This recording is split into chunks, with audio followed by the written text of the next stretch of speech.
오늘 저는 여러분과 함께 예수님, 고난당하신 나의 예수님, 이와 같은 제목으로 은혜를 나누고자 합니다. 예수님께서는 바로 오늘 주일에 나귀를 타시고 예루살렘의 승리로 입성을 하셨습니다. 그러고 난 다음에 목요일 저녁에 제자들과 함께 성찬을 드시고 가룟 유다가 예수님을 배반할 것을 친히 예언하시고 그 밤에 기드론 시내를 건너서 겟세마네 동산으로 들어가서 주님이 기도를 하기 시작한 것입니다. 주님은 그날에 배반을 당하고 십자가를 짊어져야 될 것을 아시기 때문에 그 마음이 몹시 고통스럽고 괴로우셨습니다. 온 세상 죄를 다 짊어지시게 되었으니 그 마음의 무거움은 말로 다 할 수 없습니다. 주님 친히 말씀하기를 내 심령이 지금 민망스러워 죽게 되었다고 말하셨습니다. 그래서 예수님은 겟세마네 동산에 들어가서 기도하실 때 그의 땀이 변하여 핏방울이 되어서 떨어졌습니다. 그는 목숨을 바쳐서 인류를 위하여 십자가를 질 수 있는 힘을 달라고 하나님께 기도하셨고 최후에 하나님께서 그 마음속에 믿음과 평안을 허락하여 주셨습니다. 예수님께서 기도를 마치고 나오실 때 가룟 유다는 대제사장들이 보낸 군인들과 하숙들과 함께 와서 예수님을 체포했습니다. 예수님 겟세마네 동산에서 잡힐 때 예수 그리스도를 따르던 제자들은 다 예수님을 버리고 도망을 치고 마는 것입니다. 그리고 예수님은 안나스와 가야바의 뜰에 가서 온갖 곤욕을 다 당하시고 모욕을 당하시고 매로 얻어맞으시고 그러고 난 다음 아침에 빌라도의 뜰에 와서 빌라도에게 사형 선고를 받고 그곳에서 군인들에게 채찍에 맞고 하시관이 쓰여지고 홍포를 입고 조롱을 당했었습니다. 그리고 주님은 급기야 사형을 당해야 될 흉악한 강도와 함께 십자가를 짊어지고 그는 골고다 산정으로 올라가셨습니다. 예수님 전성기에 그렇게 그리스도를 따라다니며 할렐루야를 부르고 그리스도에게 온갖 은총을 다 바란 사람들은 순식간에 변하여서 그를 따라오면서 저를 십자가에 못 박으라고 아우성치는 무리들이 되어버리고 말한 것입니다. 예수님은 모든 제자들에게 버림을 받고 모든 사람들에게 배척을 당하고 그는 골고다 십자가를 행해서 올라가신 것입니다. 예수님께서는 금요일날 아침에 빌라도의 뜰에서 심판을 받으시고 금요일날 오전 9시에 골고다 산정에 올라가셔서 십자가에 못 박이신 것입니다. 이래서 주님은 십자가에서 6시간 동안 매달려 있었습니다. 12시가 되면 해도 빛을 잃어버렸습니다. 온 하늘이 어두워지고 산천 초목이 떨어졌습니다. 그리고 오후 3시에 예수님께서 큰 소리로 내가 목마르다 하셨고 주님께서 내가 다 이루었다 하신 후에 아버지여 내 영혼을 아버지의 손에 부탁하나이다고 주님께서 이 세상을 떠나신 것입니다. 그런데 예수님의 고난은 우연히 일어난 사건은 아닙니다. 예수님의 고난은 이미 이 세상을 창조하기 전에 하나님께서 벌써 미리 보시고 만세 전에 고난당하신 어린 양이라고 선언하셨습니다. 그러므로 벌써 창세기에 우리 주 예수께서 고난당하실 것을 예언되시고 더구나 다윗은 그의 시편 22편에 예수 그리스도가 십자가에서 고난당할 그 사실을 영적인 면에서 심적인 면에서 육체적인 면에서 너무나 소상하게 예언해 놓았습니다. 이 예언서를 읽을 때 우리는 정말 소름이 끼칩니다.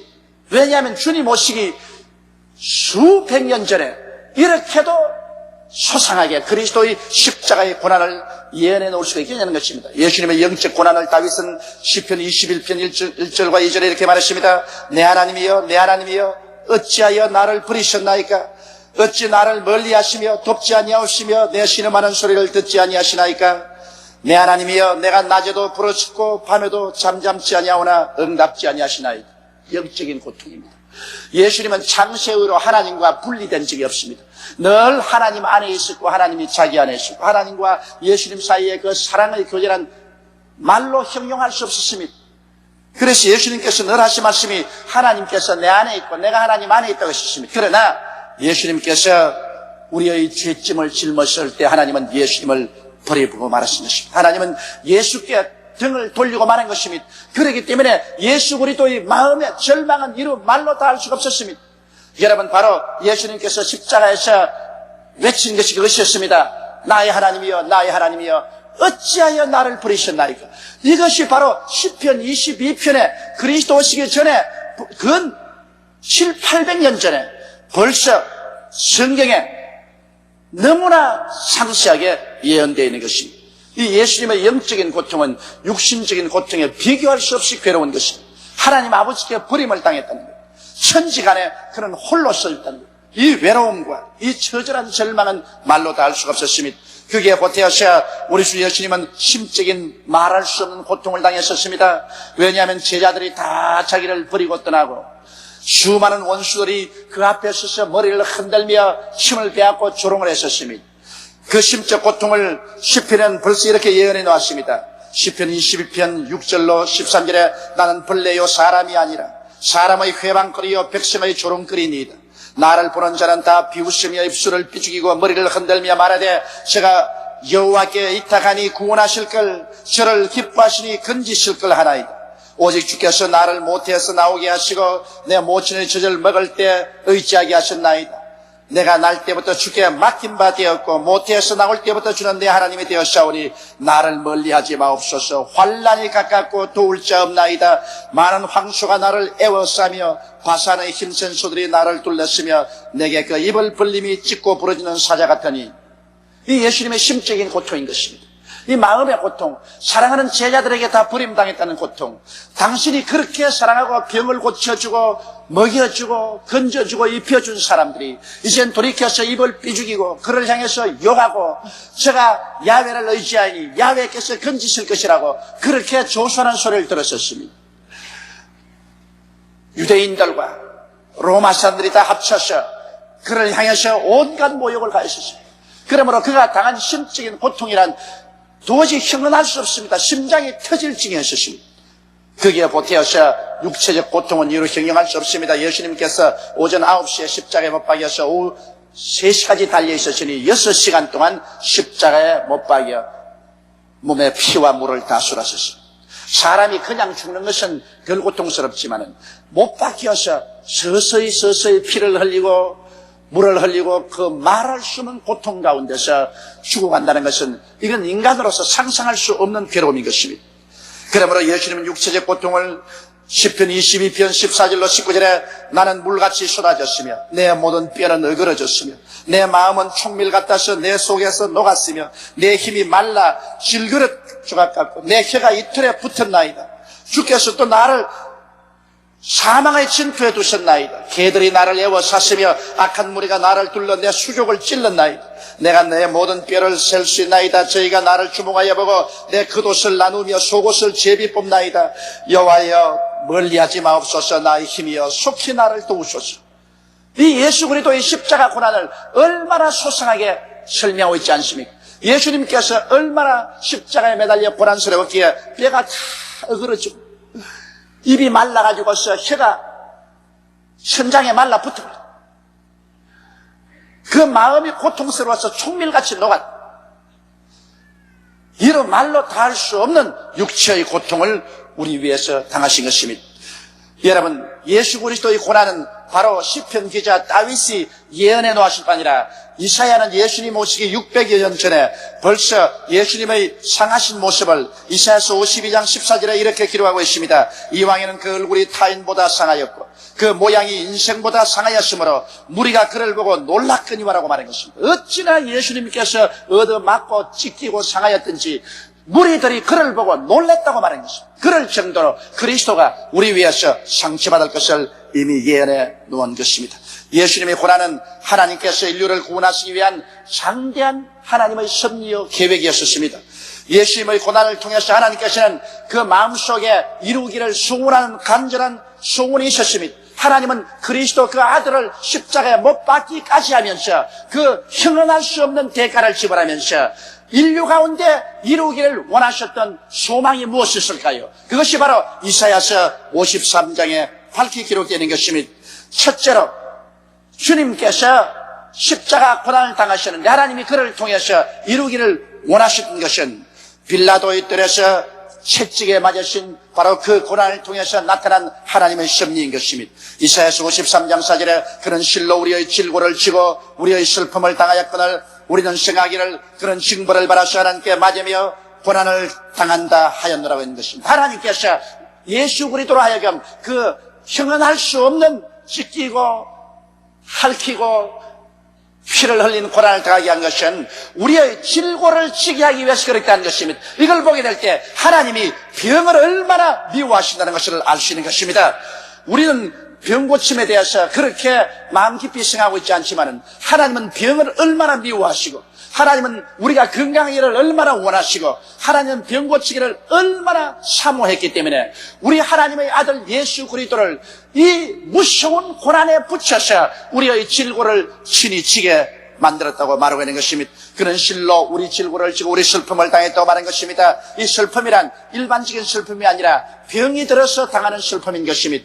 병 들어서 가죽에 짐이 되고 병 들어서 마음에 낙심되고 온몸에 고통을 당하고 희망이 불이 꺼져갈 때 당하는 마음의 고통은 말로 다 할 수가 없는 것입니다. 그러므로 하나님께서는 예수 그리스도에게 이 육신의 고통과 마음의 슬픔을 한꺼번에 다 짊어지게 하시려고 이와 같은 고난에 처하게 한 것입니다. 그러나 성경은 말하기를 인간들은 이것을 오해해서 그런 징벌을 받아서 하나님께 맞으며 고난을 당한다 하노라고 할 것이라고 했었습니다. 인간들은 그리스도께서 우리의 연약을 친히 담당하시고 병을 짊어지고 간 것을 인정하려고 하지도 아니하고 이해하려고 하지 아니하고 예수님은 하나님께 징벌 받아서 그런 채찍에 맞고 십자가에 못 박혔을 사람이라고 이렇게 생각하고 말할 것이라고 이미 예언해 놓은 것입니다.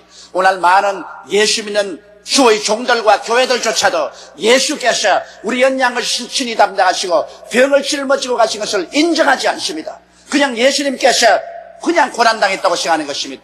어느 주석책을 보아도 어느 사전을 보아도 신학자들은 이 점에 와서는 겁을 집어먹고 예수님이 우리 연약을 친히 담당하시고 병을 짊어지고 한 사실은 그냥 구렁이 담 넘어가듯이 넘어가 버리고 말았습니다. 이건 취급하지 않습니다. 성경은 벌써 그것을 예언하고 있습니다. 이 어찌 섭섭한 일이 아닙니까? 하나님께서는 어느 정도로 우리의 병을 고치기를 원하셨던지 주님께서 이와 같이 소상하게 대낮보다 더 밝게 그리스도의 고난은 우리 연약함과 우리 병을 짊어지고 가시기 위한 것이라고 말하고 있는 것입니다. 그러므로 우리는 이 말씀을 받아들여서 예수 그리스도의 은혜에 굳세 서서 우리는 질병과 대결해야 될 것입니다. 병을 고치는 것은 하나님의 뜻인 것입니다. 하나님은 여러분께서 그리스도 안에서 건강을 얻는 것을 소원하고 계신 것입니다. 둘째로 십자가의 고난을 성경은 소상하게 해석하고 있는 것입니다. 그가 찔리면 우리 허물을 인하며 그가 상하면 우리 죄악을 인함이라. 그가 징계를 받음으로 우리가 평화를 누린다고 그렇게 말하고 있는 것입니다. 그가 찔리면 우리 허물을 인함이라는 것은 예수께서 십자가에서 양손에 찔리고 양발이 찔리고 머리가 가시로 찔렸는데 이것은 우리의 허물을 인함이라 했습니다. 우리가 세상에 살면서 모든 허물진 생각을 가지고 죄를 짓고 이 두 손으로 죄를 짓고 이 두 발로 죄를 지었지 않습니까? 그러므로 우리 주님께서는 우리의 모든 행동으로 지은 허물을 대신해서 십자가에 찔렸다는 것입니다. 과거에 지은 허물, 현재 짓는 허물, 장차 짓는 허물, 인생에 허물 없는 사람이 누가 있습니까? 먼지 틀어서 먼지 나지 않은 사람이 없다는 말이 있습니다. 그렇기 때문에 주님께서도 친히 말씀하기를 내 형제의 눈에 티끌은 보고 내 자신의 눈에는 대들보는 보지 못하냐고 말한 것입니다.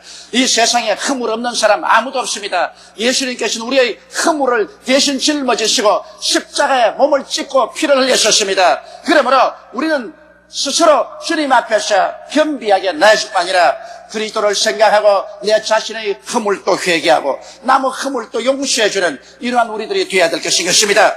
주님은 우리의 허물을 다 짊어지고 청산하시고 그가 상하면 우리의 죄악을 예면했습니다. 죄악이란 것은 근본적인 죄를 말하는 것입니다. 아담과 하와가 하나님을 대적하고 떠남으로 말미암아 하나님과 우리 사이에 영원히 막힌 담이 내려오고 마는 것입니다. 이 죄란 것은 인간이 신본주의에서 떠나 인본주의로 돌아서고 하나님의 목적을 떠나버린 것을 말하는 것입니다. 이 근본적인 죄, 이 죄를 위해서 예수님께서는 하나님 앞에서 책임을 지고 그 영혼이 상하고 그 육체가 상한 것입니다. 이러므로 우리는 예수 그리스도의 십자가를 의지함으로 말미암아 우리 조상 때부터 유전해온 원죄에서부터 용서를 받고 우리의 허물진 행위의 죄에서 용서를 받을 수 있는 것은 예수님이 때문에 십자가를 걸머지시고 몸을 찢고 피를 흘리신 것입니다. 그리고는 그가 징계를 받음으로 우리가 평화를 누린다고 했었습니다. 징계를 받는 것은 무엇입니까? 아담과 하와가 하나님께 범죄하고는 하나님께 징계를 받아 에덴에서 쫓겨났었습니다. 하나님이 예비하시고 하나님이 준비하시고 하나님이 사랑으로 돌보시는 그 에덴에서 쫓겨나서 그들은 가시와 은극기가 나는 들판에서 인간의 스스로의 힘으로 먹고 살아야 됐었습니다. 이마에 땀을 흘리고 저주를 받아 고난 가운데 살다가 한 주먹 흙으로 돌아갈 수밖에 없었습니다. 이것이 징계인 것입니다. 예수님께서는 이 징계를 청산하기 위해서 주님은 우리를 대신해서 십자가에 올라갔을 때 아담과 하와가 하나님께 쫓겨난 것처럼 예수님은 영원한 하나님과의 사랑의 관계에서 쫓겨나고 마는 것입니다. 예수님은 아버지의 품에서 쫓겨나서 그런 그 고통과 괴로움 속에 하나님이여 하나님이여 어찌하여 나를 버리셨나이까? 주님이 쫓겨나시고 그리고 주님이 아담이 지은 모든 저주를 다 짊어지셨습니다. 그리스도께서 우리를 위하여 저주를 받은 바되서 율법의 저주에서 우리를 속량했다고 말한 것입니다. 예수님은 십자가에 못 박여 모든 징계의 그 저주를 다 짊어지고 고난당하심으로 말미암아 이제 예수 그리스도 안에서 하나님께로부터 우리는 용서를 받고 원수된 땀이 무너지고 예수 안에서 하나님 품에 돌아갈 수 있고 하나님 우리 속에 들어오시고 하나님께서는 옛 아담을 위해서 준비한 것처럼 우리를 위해서 사랑으로 예비하고 준비하며 돌보아 줄 수 있는 은총을 우리에게 허락해 주신 것입니다. 이러므로 그리스도 안에서 우리의 징계는 끝나고 이제는 하나님께서 환영하시고 하나님의 사랑을 받고 하나님 품 안에 안길 수 있는 이 위대한 은혜 속에 우리가 들어갈 수 있게 된 것입니다. 이러므로 하나님과 우리는 영원히 그리스도를 통해서 화해했고 이제는 누구든지 예수를 통해서 하나님께 나오면 하나님은 우리를 두 손 활짝 열고 품에 품어주시고 우리를 위해서 하나님은 진선미로 예비하시고 축복으로 이끌어 주시는 것입니다. 셋째로 우리 주님께서는 이 성경 말씀 가운데 한 번 더 강조해서 말한 것입니다.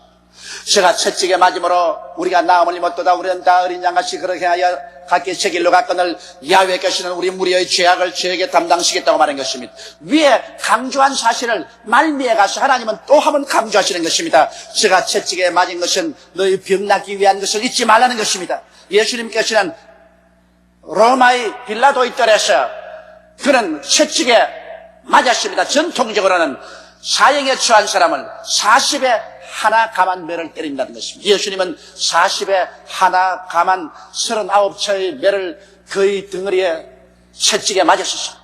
칼날개 등이 찢어지고 그리고 선지피가 흘렀었습니다. 성경은 말미에 다시 강조해서 말을 잊지 마라. 잊지 마라. 제가 채찍에 맞음으로 너희가 나음을 입었다는 사실을 기억하라는 것입니다. 그리고는 다시 죄사함에 대해서 강조해서 말씀하기를 우리는 다 어린 양같이 그런 행하여 각기 제 길로 갔거늘 야훼께서는 우리 무리의 죄악을 저에게 담당시켰다. 잊지 마라. 너희 모든 죄악을 예수님께서 대신 짊어지고 십자가에서 청산한 사실을 잊지 말라고 말한 것입니다. 주님의 그 모든 은혜 가운데 하나님께서는 강조해서 우리에게 말씀한 것은 병 고침을 잊지 말라. 그리고 예수께서 죄 용서해 준 것을 잊지 말라고 말씀하고 있는 것입니다. 여러분 예수 그리스도의 사역을 통해서 보십시오. 예수님은 3년 반 동안의 사역에 주님이 주로 한 일이 바로 이 마지막 이사야 53장에 강조한 강조점인 것입니다. 예수님은 가는 곳마다 귀신을 쫓아내시고 병든 자의 병을 고쳤습니다. 예수님이 하시는 일 중에 병 고치지 않은 일이 한 번도 없었습니다. 사람들에게 위협을 당하고 협박을 당하면서도 주님 병을 고치시고 그 다음에는 죄를 용서해 주셨습니다. 가는 곳마다 죄를 용서했었죠. 그리고 이 사실을 12제자에게 70인의 제자에게도 주님께서 강조해서 회개하라. 천국이 가까웠다 하고는 곧장 죄를 용서함과 동시에 병을 고치라고 말씀하신 것입니다. 오늘 그리스도의 십자가의 은혜를 통해서 우리에게 치료의 강물이 넘쳐나며 용서의 강물이 넘쳐나는 것을 알아야 되는 것입니다. 그리스도 안에서 우리는 영도 마음도 몸도 치료받아야 되고 영도 마음도 몸도 용서받아야만 되는 것입니다. 그리스도께서 너무나 큰 대가를 우리를 위해서 주님께서 갚아놓았기 때문인 것입니다. 이러므로 우리는 예수 그리스도 안에서 인간이 상상할 수 없는 놀라운 은혜를 하나님께서 이미 예비해 놓았다는 사실을 마음속에 깊이 깨달아야 될 것입니다. 그리고 결론으로 이사야서 53장은 우리에게 이 말씀을 보여주고 있는 것입니다. 예수 그리스도의 고난을 통해서 야훼 하나님의 뜻을 성취할 것이라 했었습니다. 하나님께서 영원 무궁한 전에 세워놓으신 아버지의 뜻이 예수님의 고난을 통해서 이루어질 것이라 하셨습니다. 이사야서 53장 10절에 야훼께서 그로 상함을 받게 하시기를 원하사 실고를 당케 하셨은즉 그 영혼을 속건 제물로 드리게 이르면 그가 그 실을 보게 되며 그 날은 길 것이요 또 그의 손으로 여호와의 뜻을 성취하리로다. 할렐루야. 예수님의 십자가의 고난은 우연한 고난이 아닙니다. 하나님 아버지의 영원전에 세우신 계획과 그 뜻을 이루기 위해서 주님께서 십자가에 못 박인 것인데 그 하나님의 근원적인 뜻이 바로 여기에 강조되어 있지 않습니까? 야훼께서 그로 상함받기를 원하사 질고를 당케 했다고 말한 것입니다.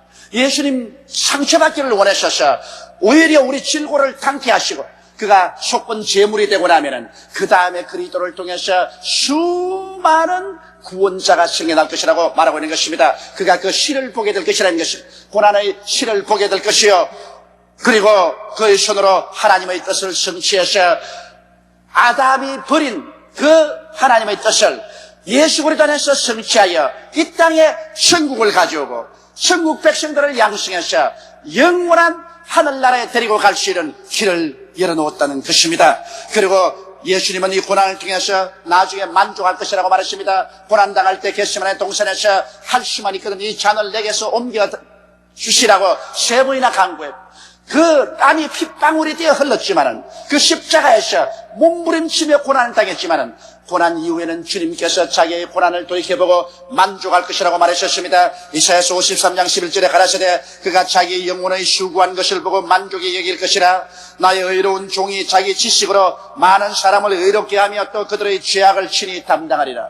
예수님께서 십자가를 통하여 많은 사람을 의롭게 하고 많은 사람의 죄를 다 담당하고 이제 그 사람들이 예수 믿고 값없이 구원을 받아 하나님의 백성이 되어 줄줄이 하나님께로 돌아오는 것을 보시고 예수님이 만족할 것이라고 말씀하는 것입니다. 예수님은 그 영혼의 고통을 받으신 결과로 이루어진 이 위대한 성취를 보시고 오늘 이 시간에 만족하고 계신 것입니다. 여러분 오늘 예수님은 여러분 곁에 하셔서 잠잠한 미소를 가지고 여러분을 보고 주님은 기뻐하십니다. 여러분을 보고 만족하십니다. 왜냐하면 여러분은 보통 사람들이 아닙니다. 예수 그리스도의 피의 산물인 것입니다. 예수 그리스도의 고난의 산물인 것입니다. 예수 그리스도의 죽음의 고통의 산물인 것입니다. 여러분 한 사람 한 사람이 하나님께 더없이 귀하고 예수님께 더없이 귀한 이유는 우리 오다 가다가 주워온 인생들이 아닙니다. 우리 주님께서 여러분 한 사람을 하늘나라 백성으로 낳기 위해서 자기 생명을 쏟은 것입니다. 그의 피를 다 쏟고 몸을 다 찢고 그 영혼의 극한의 고통을 통해서 여러분을 낳은 것입니다. 대가 없이 여러분을 낳은 것은 아닙니다. 하나님 앞에 여러분 귀하고 예수님 앞에 귀합니다. 그러므로 예수님은 여러분을 보시고 그 영혼의 수고를 생각하고 만족하게 느낍니다. 고통과 괴로움과 진땀을 흘리고 그 구로 가운데서 어린아기를 무사히 순산하고 나면은 그 어머니가 고통에서 해방된 즐거움뿐 아니라 그 고난을 통해서 태어난 어린아기가 자기 곁에서 새근새근 잠을 들고 있는 것을 보면 그 마음속에 말할 수 없는 성취의 희열이 있는 것입니다. 예수님은 그와 같은 희열을 가지고 우리를 바라보고 계시는 것입니다. 이러므로 이 그리스도를 여러분 감사하고 찬미하게 되시기를 주의 이름으로 축원합니다. 그 다음 이 십자가의 고난을 통해서 예수님은 하나님의 은혜로 크게 존귀하게 되신 것을 성경은 말씀하고 있는 것입니다. 이사야 53장 12절에 이러므로 내가 그를 존귀한 자와 함께 분깃을 얻게 하며 강한 자와 함께 탈취한 것을 나누게 하리니 이는 그가 자기 영혼을 버려 사망에 이르게 하며 범죄자 중 하나로 헤아림을 입었습니다. 그러나 실상은 그가 많은 사람의 죄를 지며 범죄자를 위하여 기도하였나니라 하시니라. 이러므로 하나님께서는 이 예수 그리스도의 크나큰 희생과 그 위대한 구원의 사역을 기쁘게 바라주시고 예수를 높이셔서 아버지와 동등한 자리에 올려놓으신 것입니다. 아버지의 보좌 우편에 앉아놓으시고 모든 하늘에 있는 이름과 땅에 있는 이름과 땅 아래에 있는 이름이 다 예수 그리스도 이름 앞에 무릎을 꿇게 하시고 예수 그리스도를 만왕의 왕 만주의 주로 세워놓으신 것입니다. 이래서 십자가 고난을 통해서 예수님은 우주의 왕으로서 그 지위가 높아지고 모든 만유를 상속으로 받아서 주의 백성들과 함께 영원히 다스리며 왕노릇하게 하나님께서 만들어 주신 것입니다. 십자가 고난은 영광의 보좌로 올라가는 길이 되었던 것입니다. 바로 2000년 전에 예수님께서 이 땅에 오셔서 당하신 그 고난을 통하여 여러분과 나도 진흙에서 벌레와 같은 인생을 살던 우리들이 그리스도로 말미암아 하나님의 자녀들이 되는 이 영광스러운 특권을 얻게 되었으며 예수 그리스도의 신부가 되는 말로 다 할 수 없는 은총을 받아들인 것입니다. 이러므로 우리는 그리스도 예수 안에서 매일매일 같이 병을 싸워 이기고 매일매일 죄악과 싸워 이기고 우리는 영육간의 건강을 얻고 우리 심령이 거룩함을 얻고 그리스도의 강림하심을 기다리고 예수 강림하시는 그날에 부활하여 그리스도와 함께 영원히 하나님 나라를 상속으로 받아 사는 그 자리에 빠짐없이 참여하게 되시기를 주님의 이름으로 축원합니다. 다 같이 고개 숙여 기도드리겠습니다. 거룩하시고 영광스러우신 우리 하나님 아버지, 천번 만번 죽어야 할 이 죄인들을 위해서 우리 하나님께서 만세전에 예수님을 준비하시고 그가 우리를 위해서 십자가에 고난당하셨습니다. 십자가에 고난당하기 전에 벌써 하나님은 수백 년 전에 다윗을 통하여 이사야를 통하여 너무나 소상하게 예수님의 고난을 묘사해 놓았었습니다. 그러므로 그 아무도 우리 주 예수 고난당한 이후로 예수님의 고난이 우연히 당한 것이라고 변명하지 못하게 만들었으며 의심하지 못하게 만들어 놓았습니다. 내 아버지는 예언한 그대로 예수님은 십자가에 고난당하셨고 실로 우리의 질고를 지고 우리의 슬픔을 당하였고 찔림은 우리 허물을 위하며 상함은 우리 죄악을 인하며 징계를 받은 것은 우리가 평화를 누리고 채찍에 맞은 것은 우리가 나음을 얻고 우리는 다 제각기 제 마음대로 살았는데 우리 무리의 죄악은 예수님이 담당하시고 우리를 구원해 주시고 하나님 백성으로 삼아주신 것을 감사합니다. 야훼 하나님이여 영원토록 영광 받으소서. 예수님이여 영원토록 찬양을 받아 주시옵소서. 예수님 아니면 우리는 멸망받을 수밖에 없습니다. 예수님 때문에 우리는 용서받고 예수님 때문에 아버지께 사랑받고 예수님 때문에 우리는 영원히 잘됨같이 범사에 잘되며 강건함을 얻게 되었음을 감사하옵나이다. 우리 주 예수님이여 이 고난 주간 동안에 우리 가운데 영광을 받으시옵시고 찬양을 받으시고 존귀를 받으소서. 우리 주 예수님 이름으로 기도드리옵나이다. 아멘. 오늘 저는 여러분과 함께 내 멍에는 쉽고 내 지면 가볍다는 제목으로 은혜의 말씀을 나누고자 합니다. 사람들은 인생을 고해라고 말합니다. 바라는 한시도 잠잠하지 않고 늘 물결이 치고 출렁입니다. 이처럼 인생은 출렁이는 고난에 이리 부딪히고 저리 부딪히면서 살아가고 있는 것입니다. 그러나 이 세상에는 이런 고난만 꽉 들어찬 곳이 아닙니다. 이 고난의 파도에 이리 밀리고 저리 밀리는 삶 속에서도 마음에 굉장한 평화를 가지고 큰 기쁨으로 살아가는 사람들도 있습니다. 이러한 사람들은 다른 사람이 아니라 바로 예수를 구주로 모시고 천지와 만물을 지으신 하나님을 의지하는 사람들인 것입니다. 일반적으로 예수님을 믿고 하나님을 알아도 그와 같은 깊은 마음의 평안과 기쁨을 체험하지 못하고 사는 성도들도 많이 있습니다. 그들은 마치 창틈으로 가끔 가다가 햇살이 비치는 것처럼 순식간에 하나님의 기쁨과 평안을 누릴 때도 있지만은 많은 시간 동안 그리스도를 믿으면서도 참된 마음의 기쁨과 평안을 누리지 못하고 있는 사람들도 많이 있습니다. 그 이유는 그들이 참 진리를 깨닫지 못하고 있기 때문인 것입니다. 성경에는 진리를 알지니 진리가 너희를 자유케 하려고 하는데 그리스도에 대한 참된 진리를 깨닫지 못하기 때문에 항구적인 마음의 평안과 기쁨을 맛보지 못하고 생활하고 있는 것입니다. 오늘 예수님께서는 수고하고 무거운 짐진 자들은 다 내게로 오라. 내가 너희를 쉬게 하려고 초청해주고 있는 것입니다. 이 예수님의 말씀 속에는 우리를 수많은 염려와 근심, 불안과 초조와 절망에서 해방시켜 주시는 놀라운 은총이 들어 있습니다. 오늘 우리는 이 말씀을 상고해보고 주님이 우리에게 주시길 원하시는 이 해방을 받아들여야 되겠습니다. 첫째로 주님은 우리를 보시고 수고하고 무거운 짐진 자여 이와 같이 말씀하셨습니다. 여러분, 수고라는 것이 무슨 의미가 있습니까? 수고라는 것은 고달픈 노동, 힘든 노동을 의미하는 것입니다. 다 같은 노동이라도 즐겁고 기쁘며 힘들지 않는 노동이 있습니다. 이 같은 노동은 노동해서 그 대가도 좋고, 그리고 또 노동이 어렵지 않게 일이 잘 풀려갈 때 우리는 노동한다고 생각하지 않습니다. 오히려 그것이 큰 기쁨과 즐거움이 되는 것입니다. 이와 같은 노동은 전혀 정신적인 스트레스를 동반하지 않고 오히려 마음의 만족함과 성취 의욕을 돋구어주는 것입니다. 그러나 아무리 일을 해도 대가도 시원찮고 일을 하면 할수록 일이 자꾸 꼬여서 진흙창 속에 빠져 온갖 고통을 당하고 마음은 염려와 근심과 불안, 초조의 스트레스로 꽉 눌리게 될 때 이러한 일은 진땀이 나고 고통스럽게 되는 것입니다. 이와 같은 일은 수고롭습니다.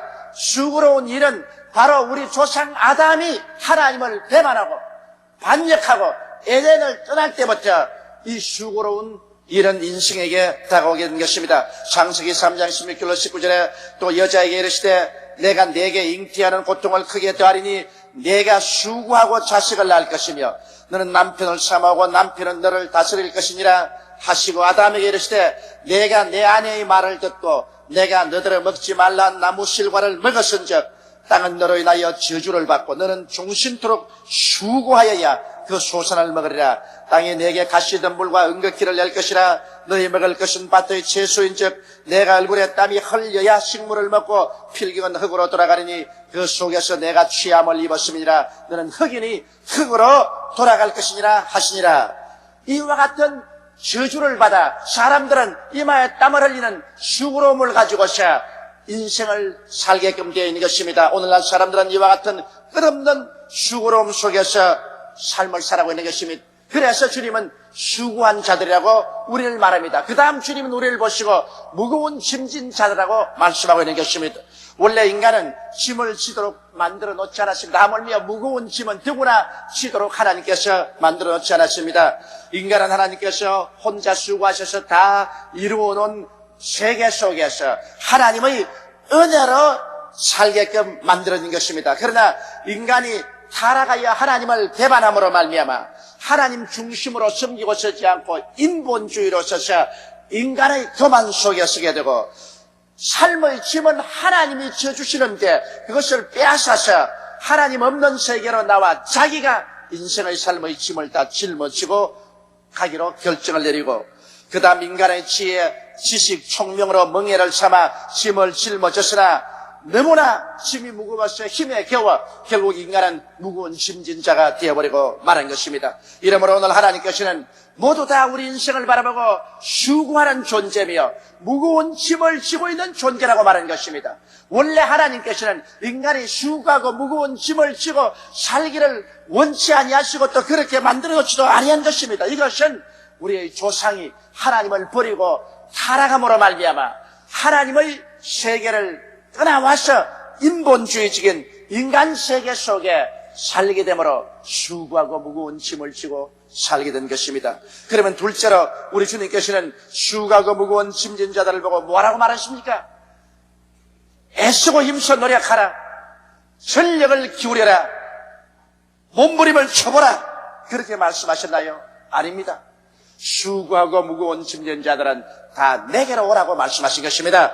너희들 올 때 갈 데 없다. 쉴 곳은 내게로 오는 도리밖이야. 예수님께서는 수고하고 무거운 짐진 자들을 보시고 다 내게로 오라. 예수님께로 오라고 말씀하는 것입니다. 과연 예수님은 누구시기에 이 세상에 수고롭고 무거운 짐을 진 자들이 다 예수님께로 나오라고 주님께서는 초청을 하고 계십니까? 그것은 예수님께서는 수고하고 무거운 짐진 자들의 모든 일을 짊어져 주실 수 있는 실력이 계시기 때문인 것입니다. 예수님은 과연 누구실까요? 예수님은 천지와 만물을 지으신 창조주이십니다. 요한복음 1장 1절로 3절에 보면 태초에 말씀이 계시니라. 이 말씀이 하나님과 함께 계시니 이 말씀은 곧 하나님이시니라. 그가 태초에 하나님과 함께 계셨고 만물이 그로 말미암아 지은 바 되었으니 지은 것이 하나도 그가 없이는 된 것이 없나니라고 말씀하고 있습니다. 히브리서 1장 1절로 2절은 옛적 선지자도 여러 부분과 여러 모양으로 우리 조상들에게 말씀하신 하나님이 이 모든 마지막에 아들로 우리에게 말씀하셨으니 이 아들을 만유의 후사로 세우시고 또 저로 말미암아 모든 세계를 지으셨느니라고 말씀하고 있는 것입니다. 그러므로 예수님은 바로 창조주인 것입니다. 예수 그리스도의 말씀으로 저 하늘이 지어지시고 이 땅이 지어지시고 땅과 그 가운데 있는 모든 것이 다 지어진 것입니다. 이러므로 오늘 예수님은 하늘과 땅의 모든 권세를 다 가지고 계신 하나님의 아들이신 것입니다. 이 실력 있는 예수님께서 수고하고 무거운 짐진 자들은 다 내게로 오라고 말씀하는 것입니다. 왜냐하면 주님은 그러한 문제들을 여기 해결하고도 남음이 있는 실력이 있기 때문인 것입니다. 그러면 예수님은 도대체 창조주에 불과하신가요? 그렇지 않습니다. 그런 구속주가 되신 것입니다. 아담과 하와가 하나님을 배반하고 반역하고 죄를 짓고 떠나왔으나 예수님께서는 이들의 죄악을 대신해서 다 청산해 주시기 때문에 주님은 우리를 보고 담대히 오라고 말씀하는 것입니다. 주님은 아담과 하와의 저지른 그 원죄와 인간들이 지은 자범죄를 대신 짊어지고 하나님 앞에 자원에 올라가셔서 십자가에서 처참하게 심판을 받은 것입니다. 저는 몸이 찢기고 피를 쏟고 가혹한 심판을 받아 말할 수 없는 고난을 당하셨습니다. 그를 통해서 우리의 모든 죄가를 다 도말하시고 우리의 모든 허물을 다 주님이 청산해 주신 것입니다. 주님은 십자가를 통하여서 죄를 사하시고 의를 가져왔으며 원수된 것을 다 제하시고 하나님과 화목을 가져오고 성령을 우리에게 허락해 주었으며 우리의 모든 고통과 괴로움과 연약과 질병을 주님께서 친히 청산하시고 인간이 당한 가시와 은극히와 저주를 주님 친히 짊어지셔서 저주를 청산하시고 아브라함의 복을 갖다 주셨으며 주님께서는 영원한 천국문을 여시고 영원한 사망과 음보의 세력을 멸하여 버리고 마는 것입니다. 이러므로 예수님은 바로 구속주이시기 때문에 주님께서 당당하게 우리를 초청할 수 있습니다. 왜냐하면 우리의 모든 잘못을 주님께서 다 용서하시고 우리를 대신해서 주님은 대가를 다 지불해 주셨기 때문에 주님은 우리에게 크나큰 구원의 원천이 되시기 때문인 것입니다.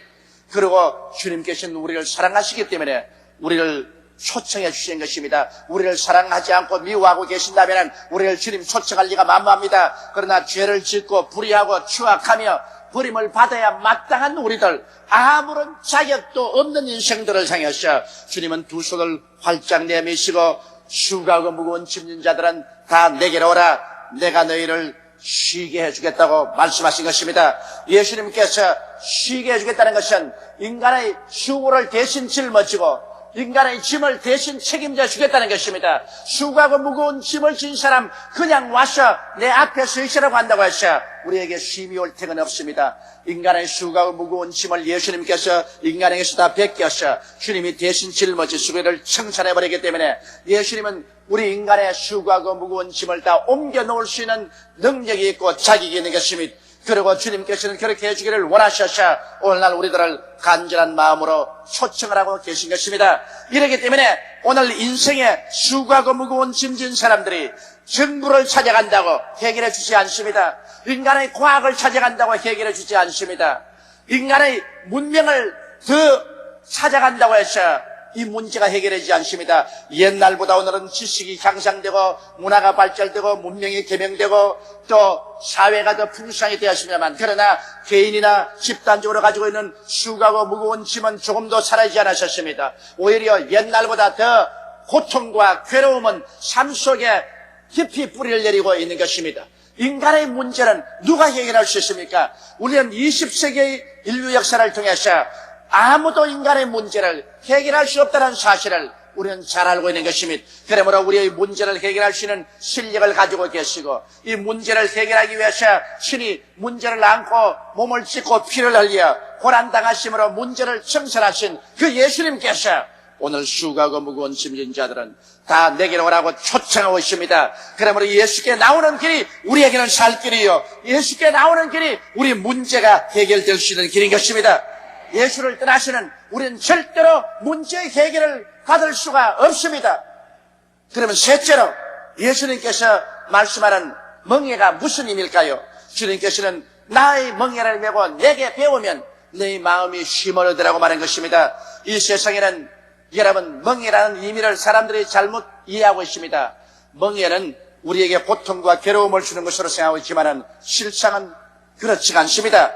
멍에는 짐을 지기 위한 수단이요 기구인 것입니다. 소나 나귀 위에 멍에를 매게 하고 그 위에 짐을 싣거나 혹은 전기나 수레를 얹어서 끌게 하는 것입니다. 멍에를 얹지 않고는 짐을 실을 수가 없어요. 멍에를 걸머지게 하지 않고는 수레를 끌거나 그렇지 않으면 전기를 끌 수 있게 할 수가 없는 것입니다. 그러므로 여러분, 사람들은 이 세상에 살면서 수고하고 무거운 짐을 끌기 위해서 인간의 멍에를 만들어서 걸머쥐고 있는 것입니다. 이 세상에 사는 모든 사람들은 인간의 멍에를 걸머쥐고 거기에 수고하고 무거운 짐을 짊어지거나 혹은 짐을 끌고 있는 것입니다. 인간의 멍에란 무엇인 것입니까? 인간의 멍에란 하나님이 없는 인본주의, 즉 인간이 주체가 되어서 모든 일을 이끌어가려고 하는 것입니다. 인간의 지혜, 인간의 지식, 인간의 총명, 인간의 과학을 통해서 인간의 수고하고 무거운 짐을 끌어가 보려고 애를 쓰고 있는 것입니다. 그러나 지금까지 보아서 하나님 없이 인본주의로 인간이 주체가 되어서 인간의 지혜나 지식이나 수단이나 방법이나 과학을 통해서 짐을 끌어가 보려고 했는데 짐이 엄청 무겁습니다. 그리고 인간의 힘으로는 도저히 끌어갈 수 없습니다. 인간의 이 멍에는 이 짐을 끌고 갈 만한 수단이 되지 못합니다. 그렇기 때문에 오늘 세상 사람들은 절망하고 있는 것입니다. 예수님께서 뭐라고 말씀합니까? 인간의 멍에를 가지고 끌지 말고 나의 멍에 속에 들어오라고 말한 것입니다. 내 멍에 속에 들어오느라. 예수님의 멍에란 무엇인 것입니까? 예수님의 멍에는 신본주의 멍에, 즉 하나님 주체의 삶의 멍에인 것입니다. 예수님은 하나님 중심의 삶에 철저히 서신 분인 것입니다. 그리고 예수님의 멍에는 하나님의 전지전능 무쇠부자하신 그 하나님의 능력이 바로 예수님의 멍에인 것입니다. 하나님 중심으로서 전지전능 무소부재하신 하나님의 능력이 바로 예수님의 멍에인 것입니다. 예수님께서는 말씀하기를 내 멍에 속으로 돌아가라. 인간의 멍에에 있지 말고 내 멍에 속으로 돌아가라. 인본주의에 있지 말고 신본주의로 돌아오라. 인간의 지혜와 지식과 총명과 과학에 의지하지 말고 전지전능 무소부재하신 하나님의 품 안으로 믿음으로 돌아오라는 것입니다.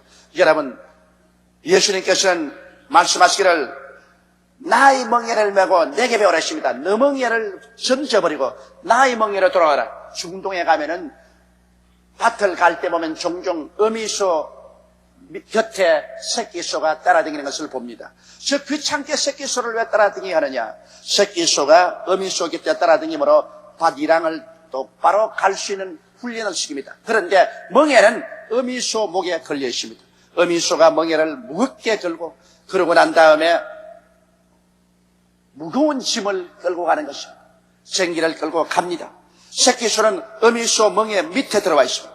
그저 어미소 가는 방향으로 순종해서 따라가고 어미소를 의지하고 있으면 새끼소는 어미소와 함께 멍에를 메고 가는 것 같지만은 실제 멍에는 어미소 목에 얹혀 있고 새끼소는 그 목에 멍에가 얹혀 있지 않습니다.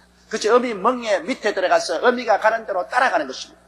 그러므로 어미는 땀을 뻘뻘 흘리고 온 전신의 힘을 다해서 멍에를 끌고 갑니다. 그리고 그 멍에는 끌려옵니다. 그런데 새끼소는 그 옆에 들어가서 아무런 힘이 들지 않습니다. 어미 가는 대로 같이 걸어가고 어미가 돌면 같이 돌고 또 어미가 끌면 밑에서 같이 따라가는데 조금도 자기는 무겁지 않습니다. 쉽고 가볍습니다. 왜? 멍에는 어미 목에 걸려있고 자기 목에 걸려있지 않습니다. 예수님이 하신 말씀은 바로 그 말씀인 것입니다. 예수님께서 바로 하나님 중심의 멍에를 걸머지시고 전지전능 무소부재하신 하나님의 능력의 멍에를 걸머지시고 그러고 난 다음에 예수님은 우리의 수고하고 무거운 짐을 예수님이 끌어주겠다고 말씀하시는 것입니다. 너의 수고한 것도 내 것이다. 너의 무거운 짐도 내 것이다. 그러므로 이를 행하는 야훼 그 일을 지어 성취하는 야훼께서는 일도 하나님이 책임지시고 무거운 짐도 하나님이 책임지겠다는 것입니다. 그러므로 하나님 중심으로서 하나님의 전지 전능 무소부지하신 능력에 의지해서 예수님 멍에 밑에 들어와 있으면 멍에는 예수님이 끌어주겠다고 말씀하시는 것입니다. 실제로 여러분의 수고라운 짐은 예수님의 것입니다. 무거운 짐도 예수님의 것입니다. 원래 하나님께서는 사람이 짐을 지도록 만들어 놓지 않았었습니다. 하나님께서 홀로 일하시고 하나님이 홀로 짐을 짊으셨습니다. 그런데 하나님을 배반하고 사람이 하나님 없이 독립적으로 살겠다고 하므로 자기 짐을 짊어지고 자기 일을 하려고 하시나 인간의 멍에는 꺾어지고 인간의 멍에는 이 짐을 질 수가 없습니다. 오늘 그러므로 예수님께서는 또다시 와서 나의 멍에 밑으로 돌아오라고 말씀하는 것입니다. 내 멍에 밑으로 돌아오느라. 너희 인간의 멍에를 짊어지고 수고하지 마라. 내 멍에 밑으로 돌아오느라. 그것은 회개하고 하나님을 아버지로 모시고 이제는 하나님 아버지께서 전지 전능 무소부지하신 능력으로 내 수고로운 짐과 무거운 짐을 대신 짊어준 것을 믿어라. 그러고 난 다음 내 밑으로 돌아오느라. 그럼 어떻게 해야 예수님 멍에 밑에 들어올 수 있을까요? 예수님께서 말씀하기를 나는 마음이 온유하고 겸손하니 나의 멍에를 메고 내게 배우라고 말한 것입니다. 우리는 예수님 멍에에 들어오기 위해서는 마음이 온유하고 겸손해야 되는 것입니다. 온유하다는 말은 길들임을 잘 받아 순종하는 마음을 온유라고 말한 것입니다. 여러분 싸나운 짐승들을 보고 온유하다고 말하지 않습니다. 그러나 가축들은 길들임을 잘 받았기 때문에 소나 양이나 개나 말이나 이런 온유한 짐승입니다. 길들임을 받아 순복을 잘합니다. 우리가 예수님의 멍에 밑에 들어가서 살기 위해서는 우리는 주님 중심으로 살고 하나님 중심으로 서서 아버지 하나님과 예수님의 말씀에 잘 순종하는 그러한 마음의 자세가 되어야 주님의 멍에 속에 들어갈 수가 있는 것입니다. 그리고 또 겸손해야 된다고 말한 것입니다. 겸손한 말은 교만한 자와 반대의 말인 것입니다. 교만한 자는 자기를 자랑하고 의지합니다. 그래서 나를 봐라. 내가 얼마나 능력이 있는가. 그리고 나를 의지하라. 그렇게 말하는 것이 교만한 자인 것입니다. 그러나 겸손한 자는 하나님을 자랑하고 자기를 의지하지 않고 하나님을 의지하는 것입니다. 이렇기 때문에 우리가 길들임을 받아 순종하고 자기를 의지하지 않고 자랑하지 아니하고 하나님을 자랑하고 하나님을 의지하는 성품을 가지면은 예수님 멍에 밑에 들어갈 수가 있는 것입니다. 예수님의 멍에는 하나님 섬기는 것이 예수님 멍에요. 예수님 멍에는 전지전능 무소부지하신 하나님의 능력에 의지하는 것입니다. 하나님은 스스로 자원해서 사람의 짐을 짊어주시고 사람의 일을 대신해 주시기를 원하시는 것입니다. 사람은 예수 그리스도의 멍에 밑에 들어가서 순종하고 하나님 믿고 따라 나가면 하나님께서 책임져 주시는 것입니다. 여러분 이것을 우리가 알아야 되는 것입니다. 온유와 겸손의 성품이 있어야 주님의 멍에 밑에 들어가서 함께 보조를 맞춰 나갈 수 있는 것입니다. 이를 행하시는 이는 하나님이시고 짐은 주님께서 져주십니다. 주님을 전폭적으로 순종하고 주님의 뜻을 따르며 주님을 의지하면 짐은 온전히 주님께서 맡아주시고 우리의 마음속에 아무런 스트레스를 느끼지 않습니다. 하나님께서 우리를 위해서 친히 일해 주시기 때문인 것입니다. 여러분 성경에는 선지자가 내 백성이 지식이 없어 망한다고 말한 것입니다. 오늘날 우리 예수 믿는 사람들이 마음속에 하나 확실히 깨달아야 할 것은 원래 사람이 하나님께로부터 지음을 받았을 때는 일을 하기 위해서 지음받은 것이 아니요 짐을 짊어지기 위해서 지음받은 것이 아니라 하나님을 순종하고 하나님을 믿고 하나님을 섬기고 하나님을 따르기 위해서 지음을 받은 것입니다.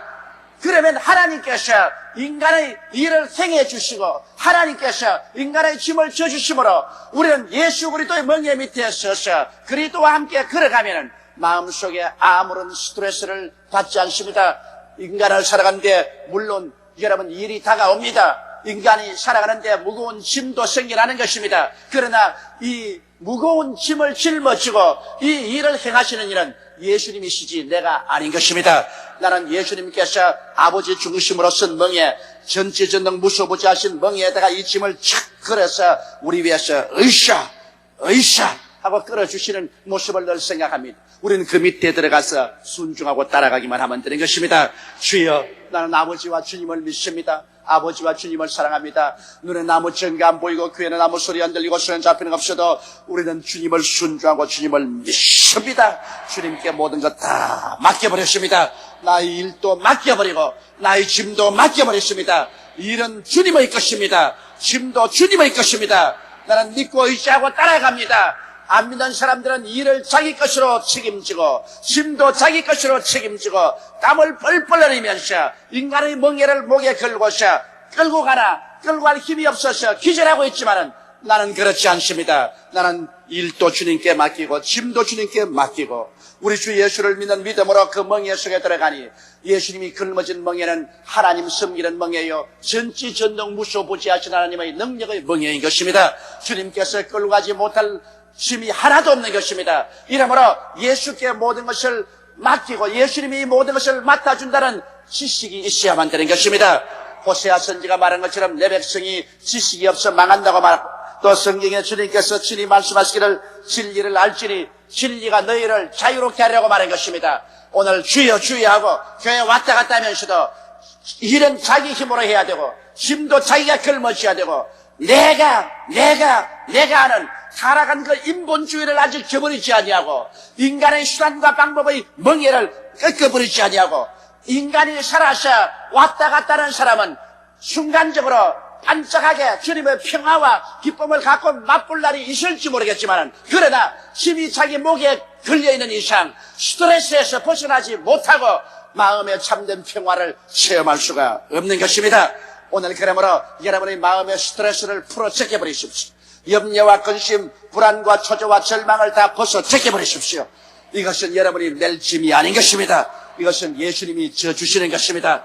예수님은 죽었다가 부활하셔서 이 모든 것을 다 이기시고 이 시간에 여러분과 나에게 오셔서 두 손을 활짝 펴시고 우리를 초청하십니다. 수고하고 무거운 짐진 자여 네가 그것을 메고 발부동 치지 말고 내게로 오라. 내가 대신 짊어져 주마. 할렐루야.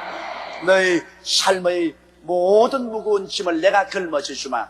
너희 삶의 모든 일을 내게 맡겨라. 그것은 내 것이로다. 내가 걸머지마. 너는 내 밑에 들어와서 그저 순종만 하라. 그저 믿고 나와 함께 가자. 짐은 내 목에 걸려 있으니 너는 그저 나를 믿고 순종만 하고 믿기만 하면 쉬게 된다. 마음이 편안하게 된다. 왜? 너가 마음속에 부담을 느끼지 않기 때문이 아니겠는가. 그렇게 말씀하는 것입니다. 이러므로 인생을 살면서 마음속에 스트레스 없이 큰 기쁨과 평안을 가지고 사는 길이 있습니다. 이 세상은 고해입니다. 고해의 파도가 치고 바람이 불고 물길에 부딪히고 사람들은 번뇌롭습니다. 그러나 이 가운데서라도 우리는 예수와 함께 걸어갈 때 마음의 평안을 가지고 쉼을 가지고 기쁨과 즐거움을 가지고 인생을 쉽고 가볍게 살아갈 수가 있습니다. 이런 하나님 아버지와 우리 주 예수께서 우리를 책임져 주시기 때문인 것입니다. 우리 다 같이 고개 숙여 기도드리겠습니다. 전능하시고 거룩하신 하나님 우리 아버지여, 이 세상에 수고하고 무거운 짐을 걸머지고 자기의 힘으로 자기의 수단과 방법으로 끌고 가려고 피투성이가 되어 몸부림치는 사람들이 얼마나 많습니다.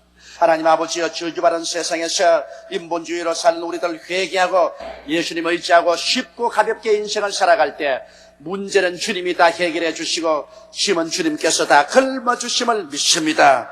주님 영광 받아 주옵소서. 우리 주 예수님 이름으로 기도드리옵나이다. 아멘. 나는 하나님의 은혜로 산다. 이 제목으로 여러분과 함께 은혜를 나누겠습니다. 어느 가정이 있었습니다. 그 가정의 아버지는 아주 열심히 일하는 성실한 가정이었습니다. 이래서 일을 열심히 하고 노력을 많이 해서 많은 수입을 올리고 좋은 집도 마련했었습니다. 생활이 유복하게 되었습니다. 자녀들에게 좋은 생활 환경을 제공했습니다. 방도 좋은 방을 주고 좋은 이복도 주고 좋은 음식을 먹여주고 좋은 학교 교육을 시키려고 전력을 기울였었습니다. 그래서 아무것도 부러움이 없는 행복한 가정이었습니다. 그런데 어느 날 그 집에 외아들이 학교 가서 잘못된 선생의 교훈을 받았습니다. 선생이 하는 말이, 이 사람아, 무엇 때문에 가정에서 아버지의 지배하에 아버지의 시키는 일을 그대로 하면서 살아가는, 너도 자력으로 살 수 있다. 아버지에게 독립을 선포해라. 아버지의 독재권에서 벗어나라. 너는 자유를 쟁취하라. 그래서 너는 자유자재로 살 수가 있다. 아버지의 시키시는 일을 하고 살 필요는 없다. 아버지에게서 독립하라. 자력으로 살아라. 사나이답게 살아라. 그 말에 그만 마음이 활가닥 변해버렸습니다. 집에 돌아와서 아버지를 말해서, 아버지, 오늘부터 나 아버지에게서 난 독립을 선포합니다. 이 상대 아버지의 지배하에 나는 살지 않겠습니다. 나는 자력으로 살겠습니다. 아버지가 말했습니다. 야, 이 사람아, 네가 지금 자력으로 산다는 것이 무슨 의미인지 아느냐? 너의 힘으로 자력으로 못 산다. 아버지가 일해서 은혜로 주는 이것을 믿음으로 받아들여 살아라. 자력으로 못 산다. 아버지, 나는 아버지의 그 지배하에 살고 싶지 않습니다. 나도 당당하게 1대1로 아버지와 서서 살겠습니다. 나는 자력으로 살겠습니다.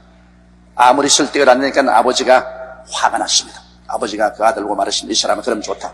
네가 자력으로 살자면 오늘부터 그러면 너는 나와 1대1의 주권자로 산다. 우리 집에 있는 이상 우리 집 집세 내라. 나의 집세는 이것이다. 너는 우리 집에서 사니까 이제 독립해서 자력으로 사니까 내 집에 그냥 공짜는 못 산다. 너 집세를 내라. 그리고 식대비를 내라. 피복비와 생활비는 내가 번다. 이것은 결정적인 사인. 아버지가 적었습니다. 아들에게 사인을 시켰습니다. 사인했습니다. 그날부터 이제 아들이 독립했다고 좋다고 살아보니, 이야, 돈벌이가 쉽지가 않습니다. 공부해가면서 돈벌이가 쉽습니까? 점점 밤값은 쌓여 올라오고 식대가 자꾸 밀려가고 생활비가 밀려가니까 아버지가 하루 불렀었습니다. 너가 밤값을 안 내고 식대를 안 하니까 나가라. 우리 집에서 나가라. 내 은혜하에서 살기를 원치 않았지 않느냐. 나가라. 이제는 오늘부터 밥을 더 이상 외상밥 줄 수가 없다. 그래서 자기 있는 조그마한 보따리를 꾸려서 쫓겨났습니다. 길거리에 내앉았습니다. 천지간에 몸둘 곳이 없습니다. 그리고 이제는 거지가 되어서 밥을 동냥할 수밖에 없습니다. 사는 생활이 비참하게 되었습니다. 그러자 이 청년이 깨달았었습니다. 아버지의 수고한 보람으로 신세를 지고 사는 것이 얼마나 행복된 것이며, 자기의 독립을 선포하는 것이 참된 자유가 아니라 아버지의 권위하에 사는 것이 얼마나 큰 자유를 누리고 산다는 것을 그때 비로소 깨닫게 된 것입니다. 여러분, 이것이 바로 우리 조상 아담과 하와에게 일어난 사건인 것입니다. 첫째로 오늘 여러분과 말씀을 나누고 싶은 것은, 하나님께서 에덴의 가정을 이루셨습니다. 여러분, 하나님께서 천지를 지으신 것 하나님께서 혼자 일하셨습니다. 하나님이 아담이나 하와에게 도움을 눈꼽만치도 구한 적이 없습니다. 하나님이 혼자 애를 쓰고 일하셔서 빛을 지으시고 궁창을 지으시고 육지를 지으시고 각종 열매 맺는 나무와 풀이 나게 하시고 해와 달과 별들이 비추게 하시고 공중의 새들이 나르는 것도 하나님 혼자 만드시고 물속에 물고기가 놀게 하는 것도 하나님이 땀 흘려 지으시고 모든 기는 곤충과 동물들을 다 하나님 혼자 지으시고 마지막에 하나님께서 애써서 아담과 하와를 하나님의 형상과 모양대로 지으시고 에덴 낙원을 하나님이 지으셔서 아담과 하와를 그 속에 두었습니다. 이 일하는 사건을 보십시오. 전부 하나님 혼자서 일하셨습니다. 하나님이 힘쓰고 애써서 혼자서 일하여 가지고서 그 일한 열매를 아담과 하와에게 누리도록 했습니다. 하늘도 아람이 누리고 땅도 아담과 하와가 누리겠습니다. 에덴 동산의 모든 아름다운 것을 다 누리겠습니다. 오직 하나님께서 한 가지만 부탁했습니다. 내가 지은 세상에 나의 일한 보람을 가지고 그 열매를 선물로 받아 살지만 내 주권만은 침범하지 마라. 모든 동산의 실과는 다 먹되 선악을 하는 실과는 먹지 말라. 이를 먹는 날에 너가 반드시 죽는다. 하나님의 절대 주권은 침해하면 안 된다. 우주에 사는 이상 하나님의 주권하에 살 때 일은 하나님의 것이다. 짐도 하나님이 끌어모집니다. 일은 하나님이 다 하시고 일의 열매는 너희들이 누려라. 아버지의 주권을 경외하고 믿고 섬기고 순종하면 그 다음 모든 것은 너희들 것이다. 하나님이 일에 있어서 너희들에게 열매를 주신다. 하나님께서 이렇게 하신 것입니다. 그래서 인생은 하나님이 일해 놓은 것을 은혜로 받아서 사는 것이 삶의 근본적인 법칙입니다. 이 법칙을 우리가 이러서는 안 됩니다. 내가 하나님과 함께 일하는 자로서 너희를 권하노니 하나님의 은혜를 헛되이 받지 말라. 오늘날 하나님께서 일하셔서 우리에게 은혜로 삶을 주신 것입니다. 우리가 일해서 공로로 인생을 사는 것이 하나님의 뜻이 아닌 것입니다.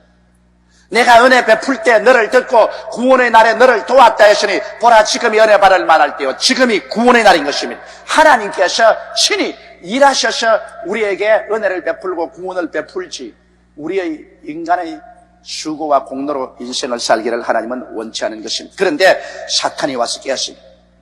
사탄이 아담과 하와에게 와서 말하기를 하나님의 주권하에 하나님을 섬기고 살 필요가 어디 있느냐? 너도 당당하게 하나님처럼 살 수가 있다. 너희 하나님으로부터 독립하여 당당한 주권자로서 살 수 있는데 뭐 비굴하게 하나님의 주권하에서 하나님께 순복하며 사느냐? 그 생활 청산하라.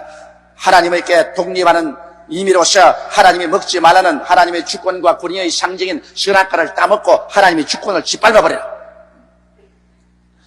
하나님의 신세를 지지 말고 자력으로 살아라.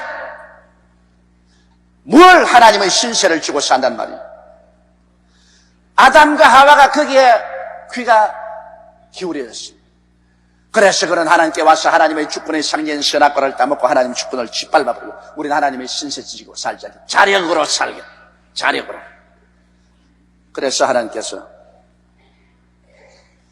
자력으로 살겠으면 좋다. 그러면 하늘도 내 것이고 땅도 내 것이고 천지와 만물은 내가 다 지어. 내가 지은 세상 안에 살 때 네가 독립해서 자력으로 살기 때문에 이제는 공짜 인생은 없다. 전에는 내 은혜로 살기 때문에 공짜 인생을 살았지만 공짜 인생은 없다. 이제 대가를 지불하라. 내 대가는 이것이다. 하나님이 십계명을 내놓은 것입니다. 하나님의 십계명은 이제 하나님 세계 속에 사는 인간들이 모두 다 자력으로 그것을 지켜야 하나님의 지으신 만물을 누리고 살 수 있는 자격을 구비되는 것입니다.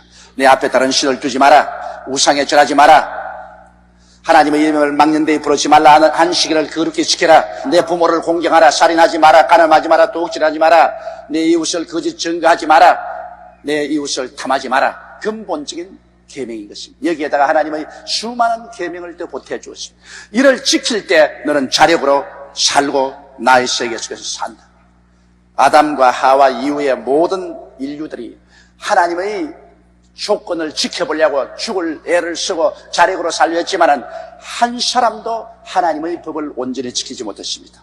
모든 사람이 죄를 범하였으니 하나님의 영광에 이르지 못합니다. 그러므로 오늘날 인류는 바로 하나님이 요구하시는 대가인 계명을 어기고 죄의 빚더미 아래서 온갖 심판과 저주와 멸망을 자초하고 있습니다.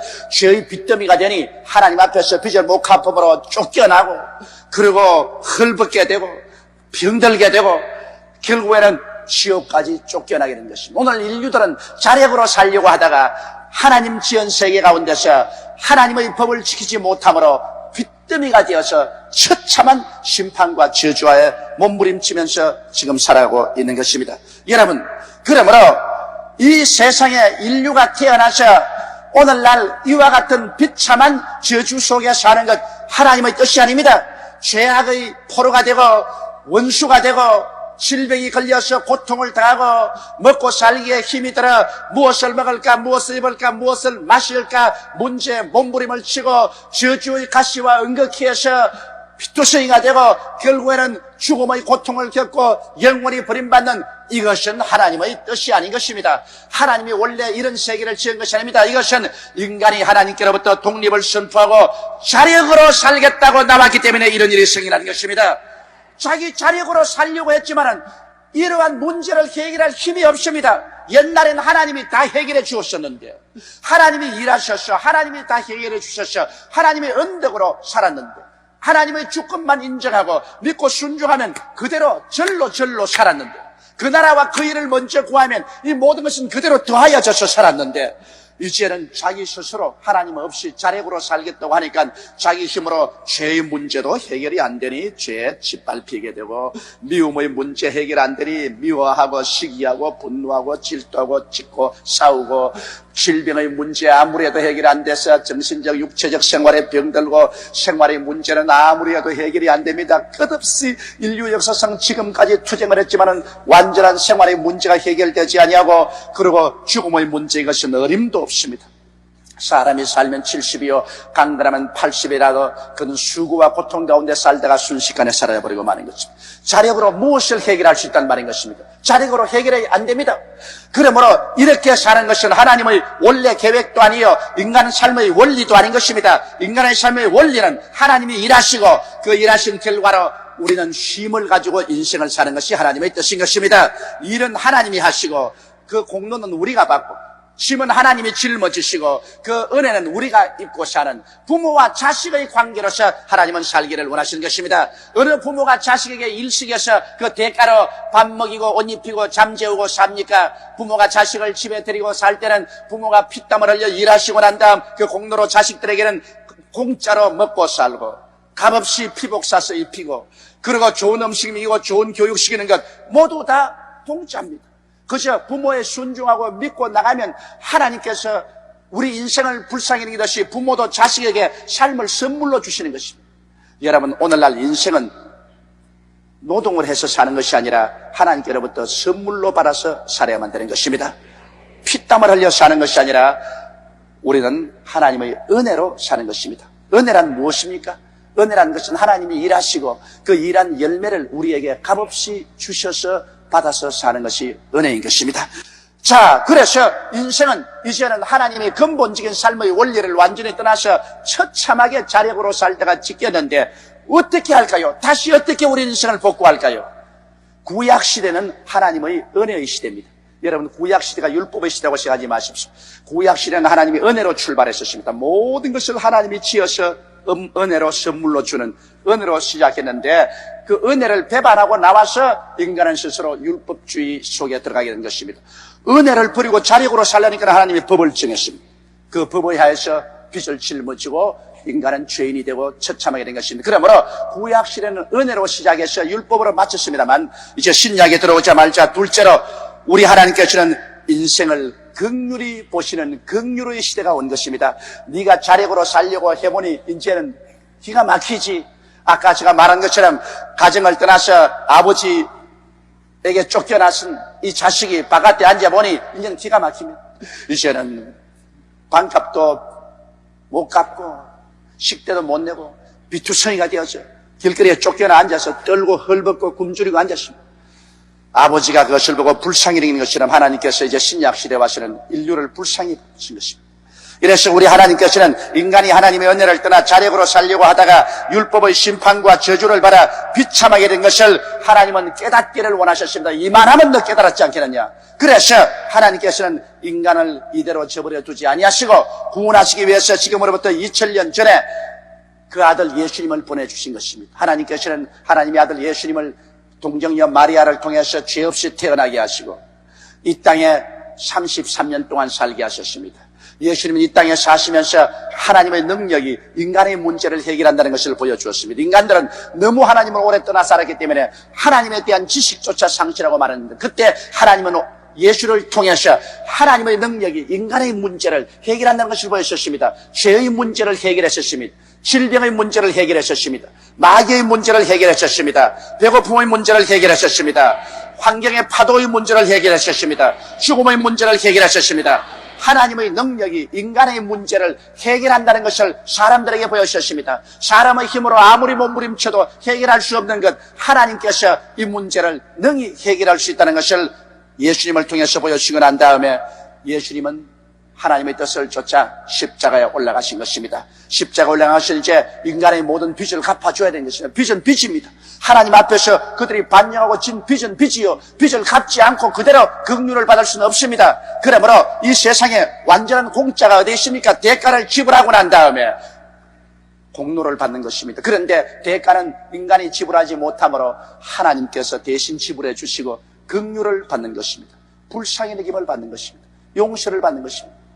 하나님의 아들 예수님께서 우리를 대신해서 십자가에 올라가서 비참하게 대가를 지불했습니다. 인간이 하나님을 배반한 대가가 얼마나 무섭다는 것을 보여준 것입니다. 법은 법입니다. 법대로 하나님은 정의로 심판하십니다. 예수님께서 우리의 죄와 불의, 추악과 저주, 절망과 죽음을 대신 짊어지고 십자가에 올라갔을 때 해와 달과 별들도 빛을 잃었었습니다. 산천과 초목이 떨어졌습니다. 하늘은 천둥이 일고 세찬 바람이 불고 먹구름이 하늘을 뒤엎으셨습니다. 예수님은 십자가에 못 박여서 몸부림을 쳤습니다. 양팔과 양손에 대못은 피를 흘리게 하셨습니다. 저가 찔리면 우리 허물을 인하며 저가 상하면 우리 죄악을 인함이라. 저가 징계를 받음으로 우리가 평화를 누리고 저가 채찍에 맞음으로 우리가 나음을 입었도다. 우리는 다 양같이 그러하여 각기 제 길로 갔거늘 야훼께서는 우리 무리의 죄악을 죄에게 담당시켰도다. 하나님이여 어찌하여 나를 버리시나이까. 그 버림받은 고통 속에서 우리의 죄가를 다 청산하고 말한 것입니다. 내가 다 이루었다. 주님께서 인간의 모든 죄를 청산하는 것도 하나님께서 혼자서 일하신 것입니다. 사람에게 조금도 도움을 요청하지 않았습니다. 하나님 혼자서 일하셔서 그 죄를 다 갚아버린 용서의 열매를 이제는 값없이 허락하여 주시는 것입니다. 이것도 또한 일에서 얻은 것 아닙니다. 믿음으로 말미암아 값없이 선물로 받는 것입니다. 이것도 또한 율법의 행위가 아니라 하나님의 은혜로 주시는 것입니다. 인생도 은혜로 살지만은 구원도 은혜입니다. 인간이 일하는 것은 아버지의 뜻이 아닙니다. 일은 하나님의 것입니다. 인간은 일한 열매를 은혜로 믿음으로 받고 사는 것이 하나님의 뜻인 것입니다. 이것을 알아야 돼요. 그러므로 하나님께서는 예수 그리스도의 십자가를 통하여 이제 우리를 보고 수고하고 무거운 짐진 자여 다 내게로 오라. 내가 너희를 쉬게 하겠다고 말한 것입니다. 탕자의 삶을 버리고 자력으로 살겠다는 탕자의 삶을 버리고 회개하고 돌아와 하나님의 은혜의 품속에 살아라고 지금 초청하고 있는 것입니다. 탕자는 자기 힘으로 살려고 하다가 탕자가 되고 만 것입니다.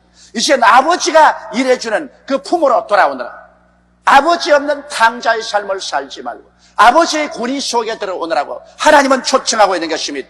그리고 회개하고 믿고 나오는 자는 긍휼히 보시고 인생을 은혜 안에서 재출발하게 해주시는 것입니다. 구약은 은혜로서 출발하고 신약은 긍휼로서 출발하는 것입니다. 은혜로서 하나님이 출발해서 인생을 은혜로 주려고 하시나 반역에서 율법의 포로가 되었지만은 이제 신약에는 율법의 포로가 된 사람을 십자가를 통하여 긍휼을 베풀어 주었어. 불쌍히 여겨 주셔서 다시 회개하고 예수 믿고 하나님의 품으로 돌아오기를 하나님은 기다리고 계신 것입니다. 더 이상 인간의 자력으로서 짊어지지 못한 짐을 짊어지고 쓰러지고 피투성이가 되고 진땀을 흘리지 말고 하나님의 품으로 돌아오라고 하나님은 초청하고 계신 것입니다. 그러면 셋째로 은혜 안에 삶을 살기 위해서는 우리가 어떻게 해야 되겠습니까? 오늘날 사람들이 예수를 믿고 나오면서 은혜 안에서 사는 것을 배우지를 못합니다. 너무 오랫동안 율법주의로 살았기 때문에 자기 자력으로 살려고 합니다. 하나님을 이용해서 살려고 말하고 하나님의 도움을 받아서 자기 힘으로 자력으로 살려고 하지 하나님의 은혜에 들어와서 사는 것을 배우지를 못합니다. 은혜 안에서 삶을 갖기 위해서는 어떻게 해야 될까요? 은혜 안에서 살기 위해서는 은혜의 의미를 확실히 이해해야 되는 것입니다. 한번 따라 말씀하시기 바랍니다. 은혜란 하나님께서 우리를 위하여 일해 주시고 그 열매를 우리는 값없이 선물로 받아서 사는 삶이 은혜로다. 그러므로 일은 하나님이 하시고 그 열매는 우리가 받아먹는. 가정에도 그렇지 않습니까? 일은 아버지가 하시고 그리고 그 결과는 자녀들이 받아서 누리는 것입니다. 은혜가 무슨 의미인지 알아야 됩니다. 내가 은혜 베풀 때 너를 듣고 구원의 날에 너를 도왔다. 내가 너를 위해서 일해주고 있을 때 너를 언제나 도와주겠다. 너의 언제의 기도를 들어주겠다. 보라, 지금이 은혜 받을 만할 때요. 지금이 구원의 날이로다. 하나님의 은혜를 헛되이 받지 말라. 하나님의 은혜를 자력으로서 받으려면 안 됩니다. 내가 하나님의 은혜를 받아서 내 인간의 힘으로 살리면 안 됩니다. 자기를 포기하고 인본주의를 포기하고 완전히 하나님 품 안에 들어와서 이제는 하나님의 일해 주신 것을 그저 믿음으로 감사함으로 받는 것입니다. 할렐루야. 인생은 믿음과 감사로 받아 사는 것이 은혜인 것입니다. 인생은 수고롭게 일해서 사는 것이 아닙니다. 내가 이 설교를 하니까 미국에서 어느 자매님이 한번 와서 목사님 일하지 말고 살려면 가만히 있으란 말입니까? 가만히 있으란 말이 아닙니다. 내가 피땀 흘리고 노력하는 건 아닙니다. 내가 하나님 중심으로 섬기고 살면은 하나님께서 성령을 보내주셔서 나의 생활에 일을 해 주시는 것입니다. 내가 일은 하죠. 일은 하지만 그 내가 하는 것이 아니라 나를 통해서 성령이 하시는 것입니다. 내가 일하는 것이 아니라 이제 하나님이 나를 통해서 일해 주시기 때문에 내게 능력 주시는 자 안에서 내가 능치 못하심이 없나니라. 내가 하는 것이 다 일이 되는 것이니까 이게 수고가 아닌 것입니다. 일이 척척되는 것은 재미지 수고가 아닌 것입니다. 일이 안 되는 것이 그 힘이 드는 것이죠. 이러므로 일을 하나님이 다 해놓으시기 때문에 그 해놓은 일을 우리를 통해서 하나님 성령이 이것을 전부 열매 거두게 해주시는 것입니다. 이러므로 우리가 사는 것이 조금도 피땀이 흐르지 아니하고 조금도 고통스럽지 않습니다. 내가 안 믿는 사람처럼 다 일하는 것 같지만은 실제 일은 내가 하는 것이 아니라 내 안에 계신 하나님의 성령이 일하시고 계신 것입니다. 나는 그저 성령님을 따라갈 따름이요 예수님의 멍에 속에 들어가서 같이 걸어갈 따름이지 휴가고 무거운 짐은 내 목에 걸려있지 않은 것입니다. 그러므로 은혜의 의미를 확실히 알아야 되고 그 다음에는 은혜를 믿음으로 받는 것입니다. 여러분, 은혜는 노력으로 받는 것 아닙니다. 은혜는 믿음으로 받는 것입니다. 할렐루야. 아담과 하와도 하나님이 해놓은 것 믿음으로 받았으면 좋을 것인데 안 믿고 자력으로 살린 것입니다. 오늘날도 예수님이 십자가에 못 박여 몸짓고 피를 흘려 우리 죄를 용서한 것 이거 자기의 공로로 받으려면 안 됩니다. 믿음으로 받으면 되는 것입니다. 하나님이 공짜로 주는 것 믿음으로 받아야 되는 것입니다. 그러므로 은혜를 믿음으로 받는 것입니다. 공로로 받는 것이 아닙니다. 모든 일과 짐은 하나님께 맡기고 하나님께서 일해 주심을 믿어야만 하는 것입니다. 여러분의 일을 하나님께 맡겨버리십시오. 여러분의 짐을 하나님께 맡겨버리십시오. 내 짐을 야훼께 맡겨버리라. 그리하면 저가 너를 돌보시리라. 일은 하나님의 것이고 안식은 우리의 것입니다. 여러분의 생활에 끊임없는 일을 주님께 기도로서 맡겨버리세요. 끊임없는 염려와 근심과 무거운 짐을 주께 내어 맡겨버리십시오. 그리고 늘 말하십시오. 나는 은혜로 산다. 그것은 다시 말하면 나는 하나님이 나를 위해서 일해 주심으로 나는 하나님의 도움으로 산다.